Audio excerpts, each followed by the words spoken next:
So hello guys, I am Rohit Kumar Singh. आज हम लोग बात करेंगे यूपीएससी इंजीनियरिंग सर्विस कि मेरे जो जर्नी है इंजीनियरिंग सर्विस की वो बताऊंगा। तो सबसे पहले बता दूं कि I have qualified, I have cleared engineering service with all India rank 101। पहले बात करेंगे कि हम लोग कैसे शुरुआत था। तो लाइक 2021 में मैं कंफ्यूज था थोड़ा कि गेट के तरफ जाऊं या इंजीनियरिंग सर्विस के तरफ जाऊं। ऑल्दो दोनों का सिलेबस ऑलमोस्ट सेम है, बस इंजीनियरिंग सर्विस में जीएस पार्ट एक्स्ट्रा आता है। बाकी सिलेबस की जो बात करें वो ऑल्दो सेम ही होती है। तो मैं थोड़ा कंफ्यूज था उस टाइम कि गेट फोकस करूं या फिर इंजीनियरिंग सर्विस। बट उस साल मैं इंजीनियरिंग सर्विस में अपियर किया था और मेरी प्री क्वालिफाइड नहीं हो पाया था। मैं मतलब सीरियसली नहीं दिया था उस टाइम एग्जाम को। मैं फुल्ली गेट फोकस था और उस टाइम मेरी गेट में रैंक ऑलमोस्ट 600 के अप्रोक्स आई थी। तो उस टाइम भी जैसे 600 पे पीएसयूज के लिए ही मैं गेट दे रहा था।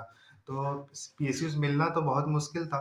तो फिर मैंने जब मिड ऑफ 22 में फिर मैंने मतलब माइंड सेटअप किया कि 23 की जो इंजीनियरिंग सर्विस है उसको मैं एज अ सीरियसली दूंगा। मतलब ये सीरियस अटेम्प्ट रहेगा मेरा।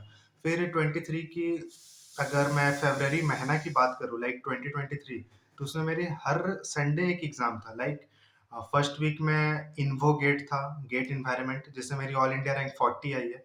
फिर सेकेंड वीक में सिविल गेट था जिसमें ऑल इंडिया रैंक आप लोगों को पता है 155 आई थी। फिर थर्ड वीक में इंजीनियरिंग सर्विस का प्रीलिम्स था जो कि बहुत इंपॉर्टेंट था क्योंकि सीरियस अटेम्प्ट था। फिर फोर्थ वीक में वो एसएससी जेई का मेंस था। तो मैंने चारों वीक, तो वो जो मंथ था मेरे लिए फरवरी बहुत इंपॉर्टेंट था। फिर जब हम लोगों ने प्रीलिम्स दिया तो प्रीलिम्स ऑलमोस्ट ठीक था और मैंने उस टाइम 23 के लिए जीएस भी ऑलमोस्ट सेलेक्टेड सब्जेक्ट मैंने कवर कर लिया था। और अगर प्रीलिम्स में अगर मैं बताया कि क्या क्या किया था तो उस टाइम बस मेनली मैं पीवाईक्यूज बनाता था और नोट्स रिवीजन करता था। फिर प्रीलिम्स हुआ, प्रीलिम्स का रिजल्ट आया तो फिर मैं प्रीलिम्स क्वालिफाइड था। तो वही एक मेरे लिए एक स्मॉल अचीवमेंट था। लाइक लास्ट ईयर प्रीलिम्स भी क्वालिफाइड नहीं कर पाए थे, तो इस बार प्रीलिम्स क्वालिफाइड थे तो थोड़ा अच्छा लगा। उसके बाद फिर मेंस आया। तो मेंस के लिए मैंने अपना पूरा ट्राई हार्ड किया। लाइक मेरे को पता था प्रीलिम्स में ऑलमोस्ट मैं कट ऑफ के आसपास ही होगा क्योंकि मेरी उतनी हाई मार्क्स आ नहीं रही थी। तो मेंस से मैंने पूरा ट्राई हार्ड किया। फिर मेंस थी ऑलमोस्ट जून के एंड में, लास्ट वीक ऑफ जून में।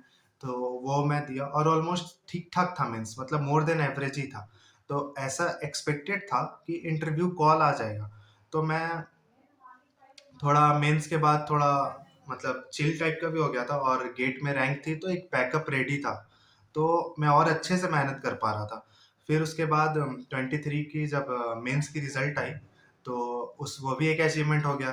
फिर उसके बाद जब इंटरव्यू का मेरा शेड्यूल आ गया, फिर इंटरव्यू के लिए मैंने मतलब ज़्यादा कुछ नहीं किया, बस अपनी जो डिटेल्ड एप्लीकेशन फॉर्म होती है लाइक डैफ जिसको बोलते हैं, उसके रिलेटेड मैंने अपना पूरा प्रिपरेशन किया। फिर मैंने मॉक इंटरव्यू में अपियर किया, ऑफलाइन मॉक इंटरव्यू में, क्योंकि एक्चुअली ऑफलाइन थोड़ा ज़्यादा रियल फील देता है।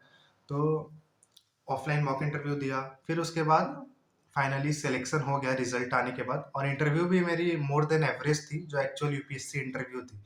अब उसके बाद फाइनल सिलेक्शन के बाद ऑल इंडिया रैंक 101 है। और ये तो एक मेरे लिए अचीवमेंट था। तो मतलब ये एक स्मॉल जर्नी था। लाइक 22 में प्रीलिम्स भी क्वालिफाई नहीं हुआ था और 23 में फाइनल सिलेक्शन हुआ विद ऑल इंडिया रैंक 101। सो आप लोग भी ऐसे ही मतलब मोटिवेटेड रह सकते हैं। मतलब सेल्फ मोटिवेटेड ही मोटिवेशन ही इंपॉर्टेंस है। बाकी दूसरे के बोलने से कितना ही मोटिवेट होंगे। So all the best guys. अगर और भी कुछ डाउट होता है तो टेलीग्राम ग्रुप का लिंक मैं डिस्क्रिप्शन में दे दूंगा, वहां पे आप लोग ज्वाइन कर सकते हैं। और अगर आप लोग कमेंट भी कर सकते हैं अगर और किसी भी चीज पे आप लोग को वीडियो चाहिए, लाइक अपनी जर्नी या फिर कोई भी टॉपिक्स या कुछ भी पे भी, तो हम लोग अवेल करा सकते हैं। So thank you guys.